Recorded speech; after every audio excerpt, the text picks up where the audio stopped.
Vous avez une assemblée nationale où les gens font des positionnements. Et vous avez maintenant la rue où les gens maintenant font des propositions de loi. Je, je n'arrive pas à comprendre qu'est-ce que les Congolais veulent.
Salut tout le monde, bienvenue sur l'émission d'aujourd'hui, Son of Congo, une émission où on parle du développement de la République démocratique du Congo. L'émission d'aujourd'hui, on va essayer de partir un peu très rapidement parce que la journée, elle est vraiment chargée et je vais expliquer dans quelques instants. Mais l'émission d'aujourd'hui, la première partie de cette émission, on va un peu se concentrer sur quelque chose que j'ai dit à l'émission passée. Si vous n'avez pas suivi l'émission passée, je vais vraiment vous demander de partir d'abord regarder ces épisodes. Comme ça va vous donner peut-être une bonne idée sur les sujets dont nous sommes en train de débattre et de discuter. Mais comme je disais, l'émission d'aujourd'hui, on va essayer de partir un peu plus rapidement. Dans l'émission passée, j'ai parlé des PME. Et je disais pourquoi le gouvernement essaye les autorités du pays, pourquoi ils essaient de définir le PME. Qu'est-ce qui est important dans tout ça, pourquoi ils essaient de définir. De la façon que moi j'ai compris, ils cherchent à définir le PME plus pour savoir comment ils vont appliquer certaines lois au PME. Et moi, dans tout ça, je me disais que ça, c'est pas l'important. L'important n'est pas de faire des lois spécifiquement pour les PME, parce que vous êtes dans un pays où vous avez déjà des entreprises. Le PME est une entreprise. Pourquoi vous êtes en train de un peu perdre le temps, en train de chercher à définir ça? Et ça, c'est une discussion qui se fait dans tous les salons de Kinshasa. Vous voyez toutes les conférences à Kinshasa, les gens cherchent toujours à savoir. Même la conférence passée, les gens cherchent toujours à savoir et à définir le PME. Et moi, ça m'a toujours un peu dépassé. Ce que je dis plutôt aux Congolais est que vous devez commencer à penser plus grand. Le Congolais, l'autorité congolaise doit penser grand, doit penser Congo, doit penser développement. Ici, dans cette émission, on va un peu parler de deux principes. Il y a le principe de scalability et il y a un peu un principe qui dit code reusability ou bien réutiliser un programme. Et c'est sur ces deux principes que je vais un peu toucher dans cette émission. Le problème avec la solution que les autorités sont en train d'avancer de pouvoir définir le PME est celui-ci. On va commencer par un exemple. Si moi je suis une personne au Congo et que je travaille à la SNEL et que mon boulot me paye, disons, 50 000 $ l'année, la SNEL, quand chaque fois qu'on me paye, les autorités du pays sont en train de prendre des taxes sur ce que je suis en train de faire. Mais moi aussi, en tant que personne, je rentre à la maison et je décide aussi d'ouvrir mon Ligablo. J'ouvre un Ligablo et ce Ligablo commence à faire de l'argent et disons que ce Ligablo, dans toute l'année, le Ligablo se fait 40 000 $. Ça veut dire que moi, en tant que personne, j'ai travaillé dans une compagnie et j'ai fait 50 000 $. Et moi, en tant que chef d'entreprise de mon Ligablo, j'ai travaillé dans mon Ligablo et j'ai fait 40 000 $ cette année. L'autorité au Congo maintenant va me taxer au niveau du Ligablo en tant que PME. Ils vont regarder le pourcentage et ils vont commencer à m'appliquer 250 taxes sur ce PME. Donc le PME, le Ligablo, aura 250 taxes appliquées sur elle. Moi maintenant, en tant que personne, j'ai travaillé à la SNEL et j'ai eu 50 000 et j'ai payé quelques taxes qu'on m'a retirées lors de ma paye. Mais au fait, à la fin de l'année, je ne paye pas vraiment comme une taxe sur mon income. Parce que si on m'a retiré peut-être, disons, on m'a retiré 10 000 $ dans toute l'année, je suis resté avec 40 000. Je ne veux pas vraiment payer une income tax comme telle. Et si je veux payer une income tax, je veux payer l'income tax seulement sur les 50 000. Et ici, vous pouvez voir que j'ai aussi fait 40 000 dans le Ligablo. Donc, c'est un système un peu qui est séparé. Ça veut dire que d'un côté, vous devez commencer, parce que vous ne le faites pas maintenant au Congo, vous devez commencer à taxer les gens au niveau individuel. À la fin de chaque année, vous devez leur dire sur quoi vous les avez taxés. Vous devez justifier vos taxes. Ça veut dire qu'à la fin de l'année, vous devez dire qu'on t'a pris tel montant sur ton salaire et ça, c'est le total nombre que toi, tu as payé en tant qu'individu sur les taxes. Le Congo, les autorités du Congo doivent commencer à faire ça. Vous ne pouvez pas seulement taxer et prendre l'argent et ne pas donner de compte de cet argent ou bien de ne pas justifier pourquoi vous les avez taxés. Tout cet argent que vous avez pris, vous devez le justifier à la fin de l'année à travers un document et dire que toi, maman Tété, tu as payé tel montant de taxes dans cette année. Et la raison pour laquelle tu as payé ce montant de taxes, c'est parce que le taux de taxes que tu as, c'est ça, ça, ça. Donc vous devez commencer à faire ça au Congo. Et du côté du PME, vous appliquez déjà 250 taxes dans ce PME. Mais vous voulez partir à l'Assemblée nationale pour essayer un peu de penser comment faire des lois spécifiquement pour ces PME. Moi maintenant dans tout ça, je dis que arrêtez de penser de cette façon. Je dis que vous devez penser plus grand. Ça veut dire qu'au Congo, maintenant, vous êtes en train de penser sur les PME, quand normalement, dans l'exemple que je vous ai donné, c'est ça la situation dans le monde de plusieurs personnes.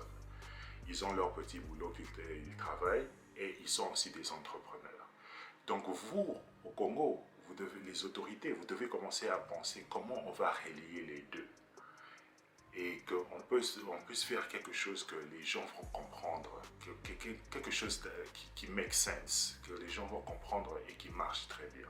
C'est là maintenant qu'on entre maintenant dans les deux principes que j'ai envie de discuter aujourd'hui. Il y a le principe de scalability et le principe de code reusability. Donc c'est reusability, réutiliser. Scalability.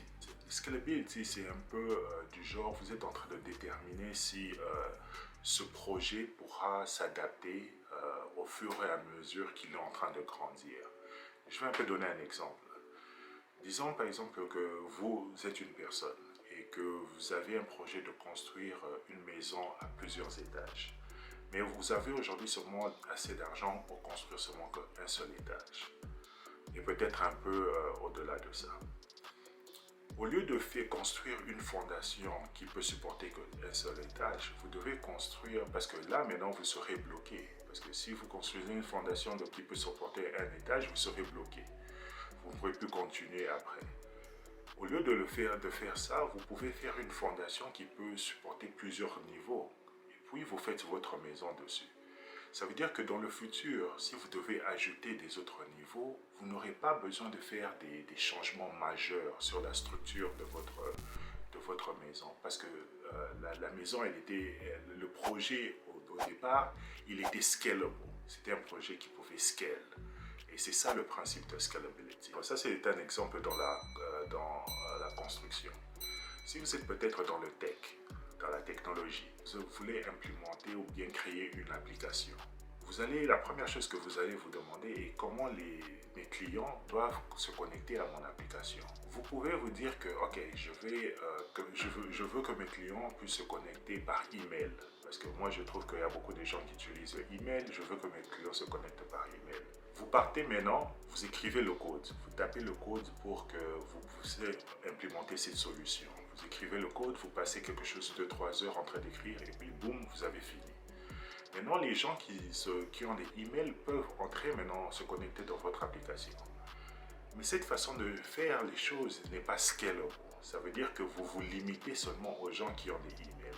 Au fur et à mesure que vous ayez beaucoup de clients et que les gens entendent parler de vous, il y aura des gens qui seront en train d'utiliser Facebook, Twitter, Instagram et ils voudront qu'ils puissent se connecter de cette façon. Mais vous, comme vous avez seulement implémenté le email, votre projet n'est pas scalable. Ça veut dire que vous ne pouvez pas grandir sans faire une modification majeure à votre application.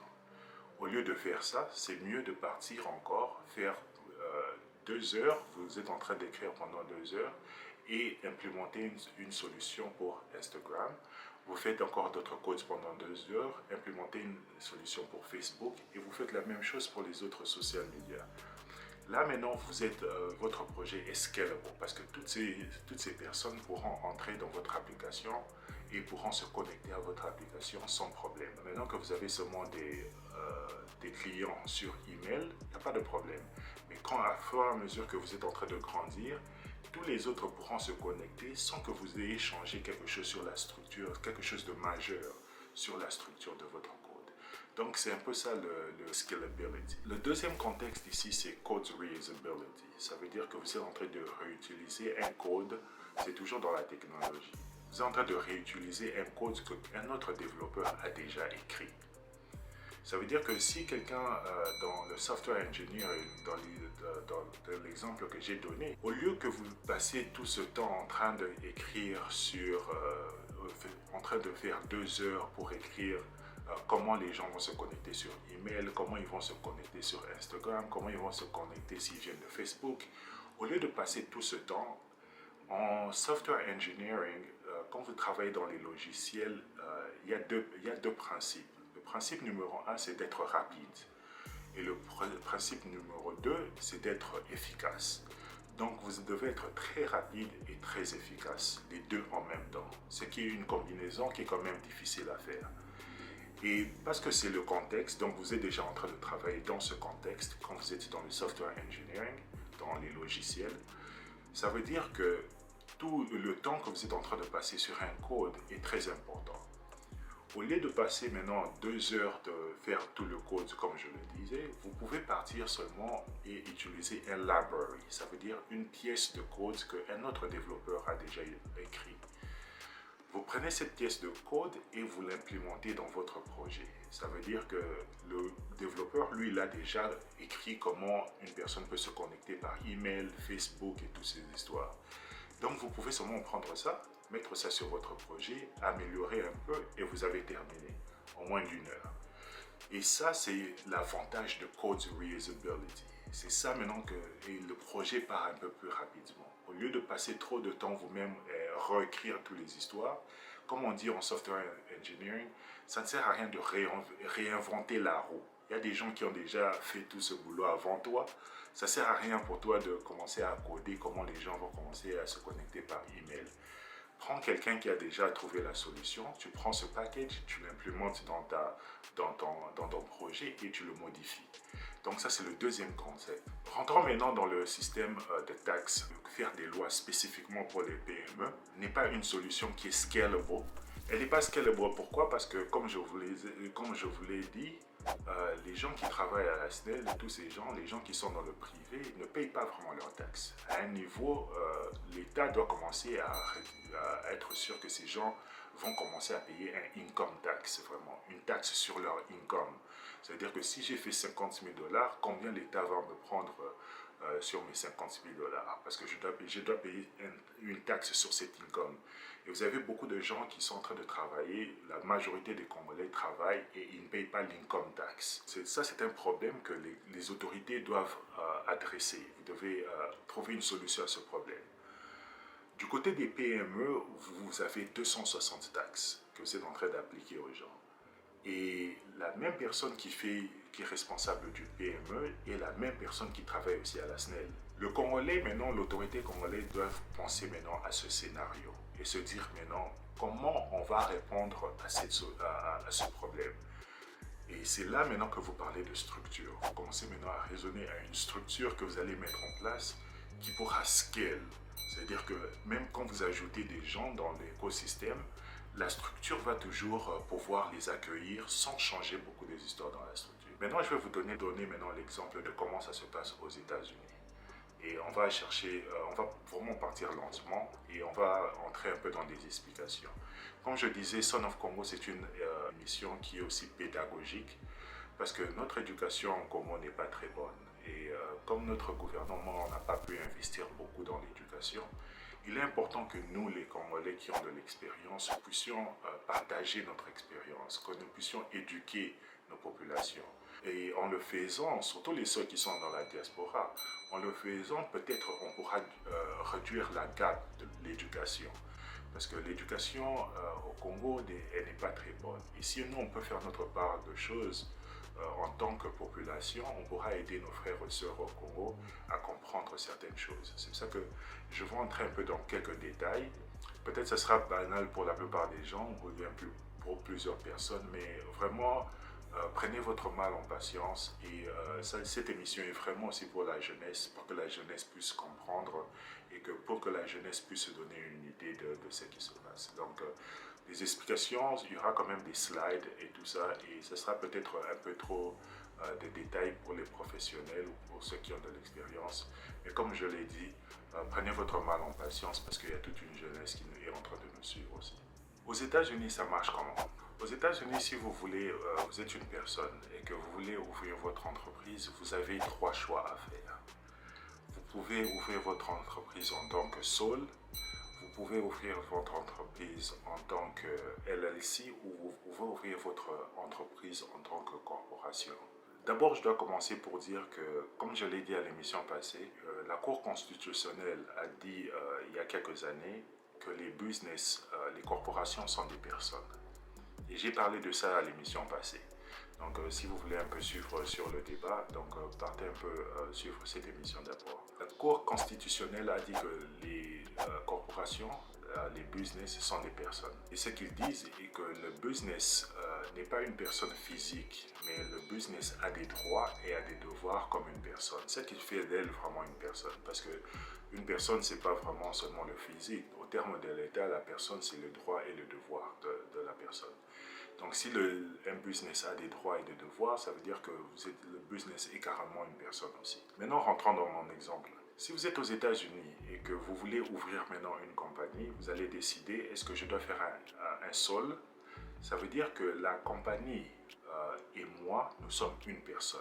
J'ai décidé, moi, que je vais ouvrir mon Ligablo et que de ce Ligablo et moi, nous serons une personne. Ça veut dire que si le Ligablo a des dettes, ces dettes seront mes dettes aussi à moi. Si le Ligablo a des taxes, ces taxes seront mes taxes aussi à moi que je dois payer. Je suis responsable pour ça. Le Ligablo peut payer ses taxes, mais ce sera moi toujours la personne responsable pour ça.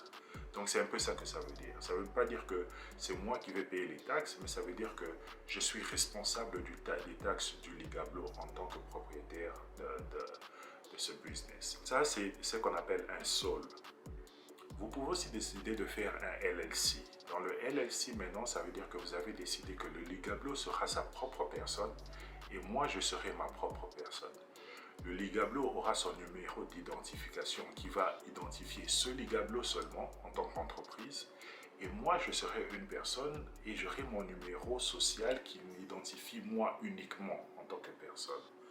Et les taxes du Ligablo n'ont rien à voir avec mes taxes.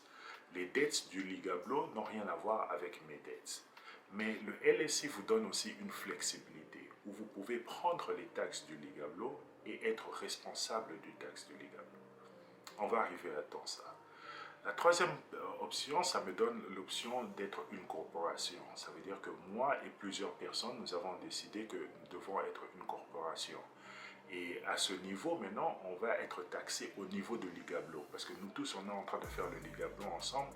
On sera taxé au niveau de Ligablo. Ça veut dire que les 40 000 $, nous tous, le Ligablo sera taxé. Et si nous, on essaye de prendre de l'argent, si on prend 5 000 $, 5 000 $ chacun, nous tous, nous serons taxés individuellement sur l'argent que nous avons retiré. Donc, il y a la taxe au niveau du Ligablo et il y a ma taxe à moi, la personne qui a reçu l'argent. Donc, il y a double taxation. Et c'est ça le truc avec les corporations. Le SOL va vous coûter, pour faire cette compagnie, ça sera gratuitement. Vous partez, on va vous demander le numéro de toutes les informations, qu'est-ce que vous allez faire et tout. Et si vous comptez faire les impôts, on va vous dire que votre business doit être identifié. Ce n'est pas un requirement. Il y a des autres qui n'ont pas ce numéro d'identification. Mais si vous voulez faire les taxes et tout, c'est vraiment important d'avoir ce numéro. Comme ça, on peut identifier le business. La deuxième option maintenant, c'est le LLC. Donc, pour faire le LLC, à Chicago, c'est quelque chose comme 500 $ ou bien 600 $. Et là, ça vous donne maintenant la protection. Parce que là, maintenant, vous et le business, vous êtes séparés. Et puis les taxes, ici maintenant dans le système des taxes au LLC, le gouvernement maintenant, l'ARS, la DGI dans ce cas, vous dit maintenant que si vous êtes une personne dans le LLC et seulement dans le contexte de taxes, vous pouvez passer votre taxe au niveau du Ligablo et mettre ça, vos taxes au niveau du Ligablo doivent être liées à vous, la personne. Donc, au niveau de taxes, vous êtes en train d'opérer un peu comme un SOL. C'est-à-dire que vous et la personne et le business, vous deux, vous allez payer les taxes en même temps. Parce que vous êtes un LLC composé d'une personne. Si vous avez un LLC composé de deux personnes, vous avez maintenant le choix. Vous pouvez être taxé au niveau du LLC ou vous pouvez être taxé au niveau des individus. Vous pouvez choisir lequel est meilleur pour vous. Et là, c'est là que vous allez travailler avec votre comptable pour vous dire ce qui est mieux pour vous. La troisième option, c'est l'option de la corporation. La corporation coûte un peu plus cher que le LLC. C'est quelque chose comme 700 $, je crois, pour créer une corporation ici à Chicago. Et là, on va vous taxer. Il y a toujours la séparation entre la personne et le business. Mais là, maintenant, on va taxer le Ligablo à 30%. Et tous les propriétaires qui vont prendre l'argent, comme je le disais, seront aussi taxés individuellement. Donc, c'est un peu ça. Vous avez, quand vous voulez ouvrir une entreprise aux États-Unis, vous pensez d'abord à la structure. Quelle est la structure que vous allez accepter? Maintenant, aux États-Unis, il y a quelque chose qu'on appelle le tax bracket. C'est pratiquement un tableau. Le tableau vous dit maintenant en tant que votre income, ça veut dire que l'argent que vous avez fait, vos revenus en total. Selon vos revenus, ils vont vous savoir où vous classer dans ce tax bracket. Ça maintenant, c'est dans le niveau personnel. Ça veut dire que si moi j'ai un travail peut-être où je fais 10 000 $, ils vont me dire ils vont regarder dans la table et ils vont dire oh, tu as fait 10 000 $ d'income, ça veut dire que tu vas payer ce pourcentage de taxes. Tu as fait 20 000 $, ça veut dire que tu vas payer ce pourcentage. Tu as fait 30 000 $, tu vas payer ce pourcentage. Ça, c'est dans le niveau des individus. Dans les niveaux des corporations, la seule compagnie qui va payer la corporate tax, c'est la corporation. Eux, ils vont payer peut-être une corporate tax de 30%. Le LLC ne va pas toujours payer ses corporate tax parce que quand vous faites le LLC, vous avez le choix. Vous pouvez dire que je veux être taxé comme une corporation au corporate level, au Ligablo, comme une corporation à 30%, mais vous avez aussi le choix de partir et de prendre ces taxes et de les mettre, prendre ces 40 000 $, l'ajouter à votre income, si vous faites 50 000 $ dans votre propre boulot, et là maintenant vous serez taxé sur 90 000 $ en tout, au lieu d'être taxé au niveau du Ligablo. Donc le LLC vous donne maintenant cette flexibilité. Vous pouvez maintenant choisir ce qui marche pour vous. Parce que des fois, vous payez 30% au Ligablo, mais ici, maintenant, avec 90 000 $, vous allez réaliser que peut-être je vais payer 15% ou bien 20%. Donc, c'est peut-être un avantage de le faire au niveau personnel au lieu de faire au niveau de la corporation. Et c'est ça l'avantage. Et vous pouvez travailler avec un comptable pour déterminer c'est quoi qui marche pour vous. Les corporations, maintenant, eux, ils sont taxés maintenant au niveau des corporations à 30%. Eux, c'est à 30% encore les taxes. Et donc, ce que j'étais en train de dire dans tout ça, que la plupart des gens, la plupart des entreprises ne payent pas vraiment le corporate tax, à part les corporations. Les autres entreprises, c'est ce qui fait la majorité des compagnies aux États-Unis, eux, leurs taxes sont passées aux individus. Et c'est les individus qui font les taxes. Et du côté des individus, l'État, la DGI, eux, ils regardent les taxes brackets. À partir du bracket, c'est là maintenant qu'ils vont déterminer où tu es dans les taxes. Donc, rentrons maintenant dans notre exemple de Ligablo. Ça veut dire que moi, si je suis maman tété, j'ai mon numéro social à moi et je travaille à la SNEL. Disons que la SNEL me paye quelque chose comme 50 000 $, comme je le disais toujours.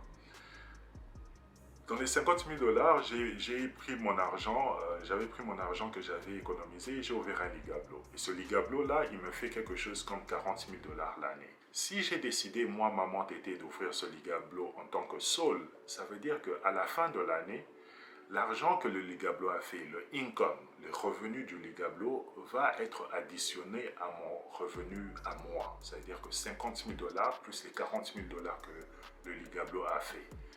Le gouvernement, maintenant, la DGI, va regarder maintenant dans le tax bracket. Ils vont dire que, ok, tu as fait un total de 90 000 $, c'est où que tu te trouves dans ce tax bracket? À 90 000 $, tu dois payer les taxes à 24%, ça veut dire que tu nous dois ce montant ici, et c'est ce montant ici que toi tu dois payer en taxes.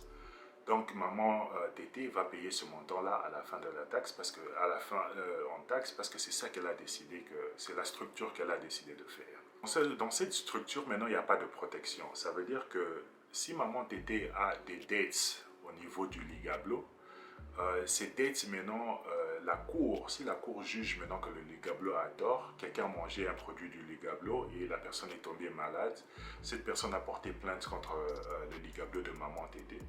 Et on dit à la personne maintenant que, ok, on dit maintenant que la cour donne raison à la personne. C'est-à-dire que maman Tété doit payer à cette personne, disons, 20 000 dollars.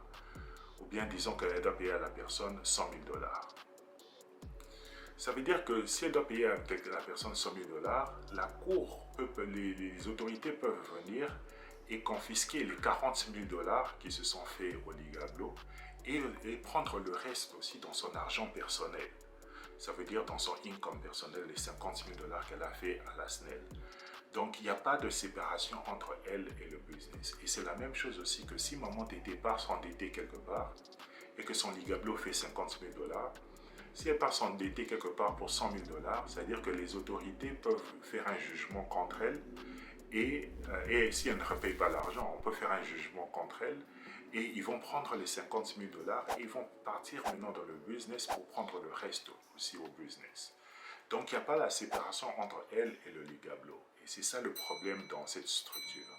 Et comme je disais, pour faire cette structure, c'est gratuit. La deuxième structure maintenant, c'est la structure du LLC. Si maman Tété maintenant décide de faire un LLC, là maintenant, elle va se dire maintenant que, ok, j'ai besoin de la protection. Parce que j'ai pas envie que les gens qui vont s'attaquer à mon business puissent toucher à mon argent. Et c'est là que les gens utilisent le LLC. Et le LLC, tu peux être une personne. Elle n'a pas besoin tu peux être une ou plusieurs personnes. Donc, elle n'est pas obligée de trouver un partenaire ou bien quelqu'un d'autre.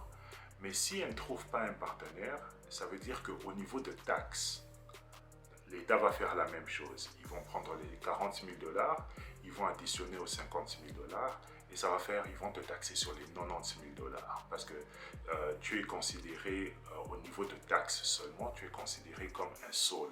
Donc, on va te traiter un peu comme un sol. Donc, 90 000 dollars, on va te taxer à 24% et c'est ça le montant que tu dois nous payer. Si maintenant, maman Tété décide d'avoir un partenaire, si tu as un partenaire ou bien tu as plusieurs partenaires, là maintenant, ça change les choses. Parce que là maintenant, maman Tété aura toujours la même protection entre le business et eux, les propriétaires. Et là maintenant, maman Tété a le choix. Elle peut décider que le Ligablo puisse être chargé au corporate tax qui est de 30%. Donc ils vont faire 30% des 40 000 dollars que tu as fait.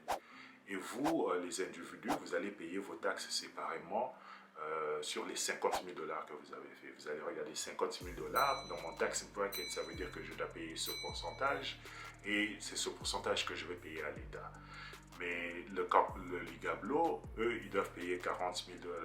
Il a fait 40 000 dollars. Le Ligablo est chargé à 30% au niveau de corporate tax. Donc le Ligablo va payer ce montant ici. Mais le fait qu'elle ait un autre partenaire, ça lui donne aussi la possibilité maintenant de choisir. Est-ce que vous voulez être au niveau de Ligablo ou bien vous voulez emmener cet argent au niveau personnel? Ça veut dire que s'ils font 40 000 dollars au Ligablo, les deux peuvent décider, ok, on va se diviser cet argent. On va faire, toi tu vas faire 20 000 dollars, tu as ta part de 20 000 dollars qui va partir dans tes taxes personnelles. Et moi, j'ai ma part de 20 000 dollars qui va venir dans mes taxes personnelles. Ça veut dire qu'en tout, elle va se retrouver avec des taxes de 70 000 dollars. Et à 70 000 dollars, elle va regarder dans la DGI va regarder dans le tax bracket et elle va dire, ok, 70 000, tu vas payer ça. Donc, c'est un peu ça le système. Prenez déjà que la plupart des gens qui sont aux États-Unis, qui ont des compagnies, toutes leurs taxes qui sont en train de, leur income tax, ils sont en train de payer ça au niveau des personnes. Donc, ils prennent le tax bracket, c'est à ce niveau qu'ils sont en train de payer ça. Et ils ne payent pas les corporate tax, ça veut dire que les 30% que les corporations sont en train de payer. Si maintenant maman Tété décide de devenir, elle dit que non, je ne veux pas être LLC parce que moi j'ai envie maintenant de construire, j'ai envie de créer une compagnie, j'ai envie que mon Ligablo puisse avoir des shares ou bien avoir des shares que les autres personnes peuvent commencer à acheter. C'est là maintenant que la structure qui va lui permettre de faire ça, c'est la corporation. Et là encore, au niveau de corporation, elle peut être elle-même. Bon, les corporations, c'est plusieurs personnes. Donc, c'est un groupe de personnes. Eux tous, ils sont les propriétaires du Ligablo. Et c'est là maintenant dans les corporations qu'il y a le corporate tax. Ça veut dire que le Ligablo doit payer 30% de corporate tax. Si le Ligablo a fait 40 000 dollars, le Ligablo devra payer ces 40 000 dollars. Donc ça veut dire que quand vous allez faire les taxes, maman Tété, elle aura ses 50 000 dollars qu'elle a fait à son boulot. Le Ligablo a fait 40 000 dollars toute l'année. Le Ligablo sera taxé à 30%. Et si maman Tété retire de l'argent de ce Ligablo, ça veut dire que cet argent sera additionné à son income à elle. Et quand c'est additionné à son income à elle, disons que c'est 20% qu'elle a pris, ce sera encore la même chose. La DGI va regarder dans le tax bracket, elle va dire que ok, vous êtes à ce niveau, vous allez payer ce pourcentage. Donc vous comprenez un peu que là maintenant il y a deux taxes qui sont appliquées. Il y a la taxe au niveau du Ligablo que le Ligablo doit payer de 30%, et il y a la taxe au niveau maintenant de l'argent que vous retirez du Ligablo. Donc c'est un peu comme ça que les corporations sont en train de fonctionner. Mais les deux, LLC et corporation, vous donnent les deux la protection. Ça veut dire que vous avez le asset protection. Ça veut dire que les dettes du business restent les dettes du business. Les dettes d'une personne restent la dette de la personne. Les deux ne sont pas combinés. Donc le LLC et le corporation vous donnent cette protection. Mais quand vous regardez aussi dans le niveau des tax brackets, c'est à partir de là que toutes les États-Unis font leur policy. Maman Tété, la raison pour laquelle elle est classée de la façon elle est classée, c'est à cause de son état civil. Donc, ça dépend de elle, l'état civil dans lequel elle se trouve. Parce que maman Tété, elle est single. Ça veut dire que maman Tété est célibataire. Ça, déjà, ça a un effet sur sa taxe. Ça va juger quand même, ça aura un impact sur les policies. Parce que votre état civil détermine combien de taxes aussi vous allez payer. Je vais donner peut-être un exemple rapidement. Pendant le Covid, il y avait quelque chose qu'on appelle le stimulus check. Le stimulus check, c'est un chèque que le gouvernement a donné gratuitement à la population pour essayer de booster l'économie. Ça veut dire que pendant le Covid, les gens ne faisaient pas vraiment des dépenses. Et quand vous ne faites pas de dépenses dans un pays, c'est pas bien pour l'économie, parce que les gens vont commencer à perdre du boulot.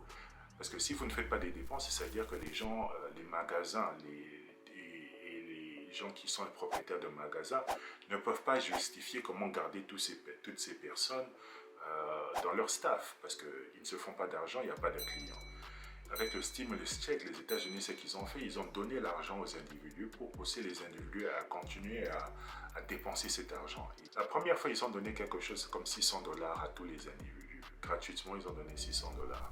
Et la deuxième fois, je crois que quand Biden est venu, ils ont donné maintenant 1400 à plusieurs individus. Mais ça fonctionne comment? C'est là maintenant que le tax bracket est important.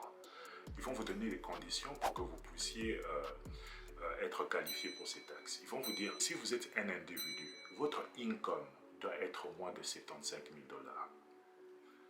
Ça veut dire que dans une année, vous devez faire moins de 75 000 dollars. C'est là que nous, on va vous donner l'argent parce que vous êtes célibataire et vous faites moins de 75 000 dollars. Si vous êtes célibataire et que vous faites plus de 75 000 dollars, là, vous n'êtes pas qualifié.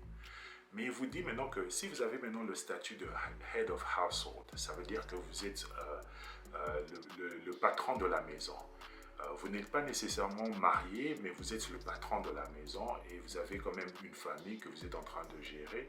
Ils vous disent maintenant que si vous êtes dans cette situation, vous devez, pour qualifier pour ce chèque, vous devez faire plus de 100 quelque chose 1000 dollars. Et ça, ce sont des histoires que vous-même vous dites à l'IRS que vous êtes. Ça sera basé sur les taxes précédentes. Comme moi, par exemple, j'ai toujours fait mes taxes en tant qu'individu. Je ne pourrais pas être qualifié parce que, en tant que célibataire, pour qualifier, tu dois faire seulement 75 000 dollars jusqu'en bas. Parce que mon income est plus de 75 000 dollars par an. Il y a d'autres qui préfèrent être en tant qu'individuel. Il y a d'autres qui préfèrent être en tant que Head of Household. Donc, ça dépend de stratégie que pour vous-même, la personne. Et il y a d'autres qui sont mariés, mais qui préfèrent faire leurs taxes séparément. Peut-être parce qu'en faisant séparément, ils auront plus de bénéfices. Et il y a d'autres qui sont mariés, mais qui préfèrent faire leurs taxes ensemble. Parce que là, maintenant, vous devez raisonner que quand vous faites séparé, quand vous faites ensemble, quand vous faites en tant que Head of Household, bien quand vous faites en tant qu'individu, c'est une stratégie que vous devez choisir. Mais ce que vous êtes en train de choisir, ça ne veut pas dire que la DGI va accepter carrément, ok. Parce que la DGI, ils peuvent aussi vous auditer. Oui, c'est vrai qu'ils ne peuvent pas auditer tout le monde, mais si on vous audite, c'est là maintenant que vous devez prouver que, ok, toi tu as dit que tu étais head of household. Comment est-ce que tu remplis ces conditions, ces conditions, ces conditions ou ces conditions? Et si vous ne remplissez pas ces conditions, l'ARS va vous dire que vous avez une pénalité, vous devez nous remettre tout cet argent. Ça veut dire que oui, vous pouvez choisir votre statut de la manière que vous voulez et on peut vous faire vos taxes, mais c'est possible aussi que vous soyez audité par la DGI et elle vous dit montrez-nous les papiers qui montrent que vous êtes si vous dites que vous êtes célibataire, ils ne vont pas vous demander beaucoup de choses. Mais si vous dites que vous êtes head of household, ils vont vous demander est-ce que vous remplissez toutes ces conditions?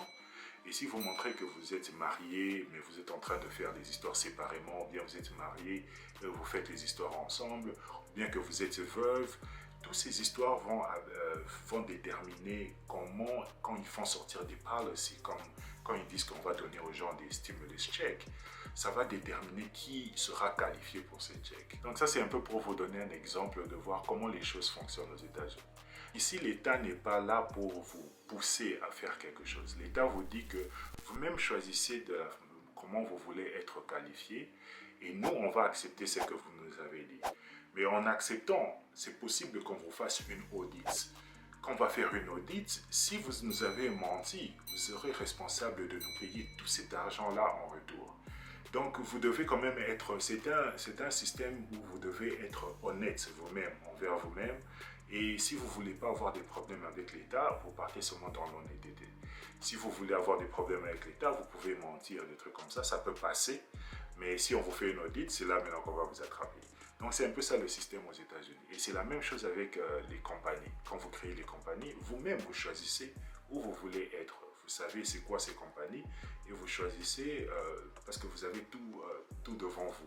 Donc vous pouvez prendre votre décision. Bon, ça c'était un peu pour parler des compagnies. Dans l'émission passée aussi, j'avais parlé de l'importance du real estate. Et je disais maintenant pourquoi le real estate est important. Pourquoi le real estate est un bon investissement. Parce qu'ici aux États-Unis, il y a un système qu'ils font, c'est un système de write-off. Ça veut dire que toutes les dépenses que vous faites dans votre business, que ce soit sur le real estate ou bien que ce soit d'autres dépenses, il y a beaucoup de dépenses qui peuvent être write-off. Dans l'exemple que je vous ai donné, si maman t'était fait 50 000 dollars à la SNEL, ça c'est son income personnel, son Ligablo fait quelque chose comme 40 000 dollars dans son Ligablo. Quand on va faire les taxes, normalement, la DGI va venir et faire ses taxes, elle doit payer quelque chose comme, on doit faire les taxes sur 90 000 dollars en tout. Et la DGI va lui dire maintenant que tu dois payer sur les 90 000, tu vas payer 24%. Mais maman Tété peut dire que, bon, moi dans mon business là, j'ai fait 40 000 dollars en total de revenus en income pendant cette année, mais j'ai fait 50 000 dollars de dépenses. Ça veut dire qu'en réalité, ce business là a fait moins 10. Donc ça fait que j'ai fait moins 10 000 en tout, parce que j'ai fait 40 000 dollars en total revenu, mais j'avais 50 000 dollars de dépenses. Ça veut dire que ça m'a fait descendre mon income. L'État maintenant, la DGI va faire quoi? Dans ce cas, la DGI va dire que, ok, tu as fait 50 000 dollars toi-même en tant que privé, tu as fait 40 000 au Ligablo, en tout ça fait 90 000. Dans les 90 000 là, on va maintenant enlever maintenant toutes les dépenses que toi tu as fait. Ça veut dire que tu nous as dit que tu as fait 50 000 dollars de dépenses. On va appliquer les 50 000, ce qui va réduire ton income de 90 000 à 40 000 dollars. Et à 40 000 dollars, on va regarder maintenant dans le tax bracket et on voit maintenant que peut-être on va te charger à 12%. Donc vous comprenez un peu. Donc sur 90 000 qu'elle a fait au total, on l'a chargé seulement sur 12%. Pourquoi? Parce qu'elle avait un business, parce qu'elle avait un real estate où elle a pu faire des dépenses et ces dépenses, elle peut les utiliser pour faire descendre son income. C'est pour ça que vous voyez qu'il y a beaucoup des gens aux États-Unis qui ont beaucoup d'argent, comme les Donald Trump et tout ça, qui ont beaucoup d'argent, des billionnaires, et même des corporations comme les Starbucks, comme les Amazon, ils ont beaucoup d'argent, mais ils payent moins de taxes. La raison pour laquelle ils sont en train de payer moins de taxes, c'est parce que toutes les dépenses qu'ils sont en train de faire sur leur business, ils peuvent les write off à la fin. C'est qui va faire diminuer leur income et ils vont payer moins de taxes. Vous avez des billionnaires qui payent moins de taxes que des personnes qui travaillent à McDonald's. Vous avez des billionnaires qui payent moins de taxes que des PME à cause de ce système de business où les gens peuvent write off et de real estate où tu peux write off toutes tes dépenses. Restons maintenant dans ce raisonnement. Là maintenant vous commencez à comprendre maintenant l'importance maintenant d'investir dans le real estate. Vous commencez maintenant à comprendre l'importance de créer un business. Je disais au Congo que le goal des Congolais, le goal des autorités congolaises est de comment on va inciter la population à pouvoir venir dans le formel. Il ne faut pas les donner des amnisties. Pourquoi vous voulez les donner des amnisties? Changez la stratégie et incitez-les à créer des business. Parce que là-bas, maintenant, en créant des business ou en construisant des maisons, en construisant des buildings, ça va leur permettre maintenant de payer moins de taxes. Parce que là, maintenant, vous avez un système où vous créez des buildings et vous avez des dépenses dans ces buildings et ces dépenses vous aident à diminuer votre income. En résultat, tout le monde va commencer à se lancer dans ça parce que tout le monde voudra maintenant réduire leur income. Et c'est pour ça que vous regardez aux États-Unis, dans l'Assemblée nationale, tous les congressmen, ils ont des real estates.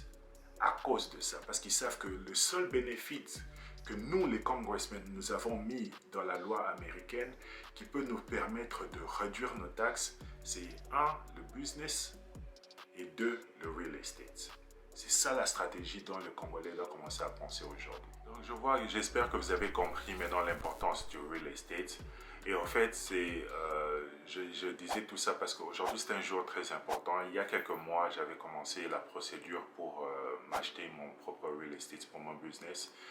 Comme je l'ai dit dans les autres émissions, j'ai une compagnie ici à Chicago et le goal de cette compagnie est de s'acheter des buildings. Et la stratégie est vraiment simple. On achète des buildings et puis on met des locataires et on s'achète d'autres buildings, on met des locataires. Donc c'est une stratégie qui est vraiment simple et j'avais créé un business pour le faire ici à Chicago. Mais aujourd'hui quand même c'est un grand jour pour ma compagnie parce qu'on a pu se taper notre premier building à Chicago. C'est un building à 3 niveaux, puis il y a un appartement qui est au basement. Le basement, je crois que c'est grenier en français, c'est pas vraiment grenier, hein. Ici c'est un appartement qui se trouve sous le sol. Et donc comme je le disais, c'est un building à 4 niveaux avec beaucoup d'espace. Il y a un garage derrière qui peut faire entrer 3 voitures, je crois. Et c'est vraiment intéressant. C'était vraiment une grande opportunité et c'est vraiment, comme on dit, un blessing. De pouvoir réaliser ce premier achievement. C'est un peu ça qui va se passer aujourd'hui. Je vais vous emmener avec moi dans cette journey. C'est pour ça que j'étais un peu pressé aujourd'hui parce qu'il y a beaucoup de choses à faire. Je dois partir à la banque, retirer de l'argent et payer tous ces gens. Donc c'est un peu ça qui se passe aujourd'hui. Avant de partir, je voulais parler de quelque chose de très important. Parce qu'aujourd'hui, en République démocratique du Congo, il y a un débat qui se fait sur la nationalité. Si vous suivez les informations, tout le monde fait ce débat sur la nationalité. Et vous savez, moi je suis aux États-Unis, ça fait peut-être 20 ans, 21 ans. Et ça fait un bon bout de temps que j'ai perdu la nationalité congolaise parce que je suis devenu américain. Et la conséquence de tout ça est que j'ai perdu quand même une partie de mes droits parce que en tant qu'Américain, parce que je suis devenu américain, ça veut dire que je ne peux même pas être président aux États-Unis. Au Congo aussi, je ne peux pas être président avec la loi qui est en place maintenant. Et c'est comme ça que j'ai vécu pendant peut-être les 15-20 dernières années. Donc j'ai perdu quand même un peu, en tant que citoyen, j'ai perdu un peu une partie de mes droits parce qu'il n'y a aucun endroit dans le monde où je peux devenir président. Comme je disais, ça fait quand même un bon bout de temps que je ne suis plus, je suis dans cette situation. Mais ça n'a pas vraiment, ça m'a pas empêché de vivre. Je peux toujours aller à Kinshasa, je peux toujours faire quelque chose à Kinshasa, je peux toujours investir à Kinshasa et je peux toujours investir aux États-Unis, travailler aux États-Unis. Donc ça n'a pas vraiment beaucoup changé beaucoup de choses dans ma vie. Donc dans ce débat de nationalité, moi ce que je ne comprends pas, c'est vous êtes retrouvé avec un système au Congo. Et ça me dépasse maintenant. Parce que vous avez maintenant un système où les politiciens ils se sont réalisés qu'à l'Assemblée nationale, où tous les débats doivent se faire, les choses ne marchent plus. L'Assemblée nationale est devenue comme un endroit où les gens partent pour se partager le gâteau et le positionnement. Ce que vous allez maintenant réaliser est que les politiciens ont quitté maintenant l'Assemblée nationale et ils commencent aussi à faire comme la population et ils emmènent le débat dans la rue. Ça veut dire que maintenant dans la rue, les gens sont en train de débattre de la politique. Et quand je parle de la rue, je parle des médias, je parle des corporations, je parle des personnes, je parle des dirigeants, je parle des startups, des créateurs d'emplois. Je parle de tous les gens qui sont au Congo. Je vous dis que vous êtes maintenant à Kinshasa, vous regardez la télévision, tout le monde parle de nationalité. Tous les gens sont en train de faire un débat sur une proposition de loi qui s'est faite à la rue. Ce contexte est en train de détruire la République démocratique du Congo. Parce que vous avez maintenant des problèmes dans le pays. Vous avez transformé ce débat en un débat politique. Vous êtes en train maintenant de faire les débats des politiciens. Ça veut dire que l'Assemblée nationale maintenant ne sert à rien. Tous les débats qui vont se faire, toutes les propositions de loi vont se faire sur la rue, avec l'accompagnement de tous les médias. Et ça, c'est quelque chose de vraiment dangereux dans notre pays. Il y a des gens qui sont en train de mourir chaque jour. Et vous avez un problème qui est là depuis 15-20 ans, qui n'a pas trouvé de solution. Mais pour vous, à Kinshasa, l'urgence est un débat de nationalité. Et tous les médias, tous les gens qui se disent intelligents à Kinshasa sont en train d'appuyer ce débat. Vous partez sur Twitter, vous partez sur Facebook, tout le monde est en train d'appuyer ce débat qui se fait sur la nationalité. Vous avez le docteur Mukwege qui a fait sortir une initiative pour le Congo, pour parler du Congo. Personne n'en parle à Kinshasa. Bon, si les gens en parlent, ils en parlent peut-être un peu. C'est ça qui doit faire le buzz. Parce que vous avez toute une population à l'Est qui a souffert pendant 20 ans. Et vous, et même plus, et vous êtes à Kinshasa, vous commencez un débat il y a 2 semaines sur la nationalité et tous les médias et tout le monde est en train d'accompagner ce mouvement. Je vous ai dit la position dans laquelle je me trouve. Ça ne change rien. Que vous changez cette loi ou que vous ne la changez pas, ça ne change rien pour moi. Vous avez des familles à l'Est qui attendent maintenant des solutions. Vous avez une assemblée nationale où les gens font des positionnements. Et vous avez maintenant la rue où les gens maintenant font les propositions de loi. Je ne comprends pas, Congolais. Je n'arrive pas à comprendre qu'est-ce que les Congolais veulent. Pourquoi vous ne pouvez pas ne pas parler de la politique? Est-ce qu'il est possible au Congo qu'un média fasse 1 semaine sans parler de la politique? Je sais que la politique paie parce que c'est tout le monde qui est intéressé. Mais parce que tant que vous continuez à faire la même chose, vous mettez 90% sur la politique et 1% sur toutes les autres histoires. Mais les gens ils sont concentrés sur les 90%. Pourquoi ne pas faire des programmes qui sont entrepreneuriat, développement et un peu des programmes sur la politique? Essayez un peu de changer les choses. Parce que si vous continuez dans ce contexte, comment vous pouvez accepter qu'un député soit à la radio en train de faire un débat avec un autre député sur une loi qui doit être débattue au Parlement? Et le média accepte ça.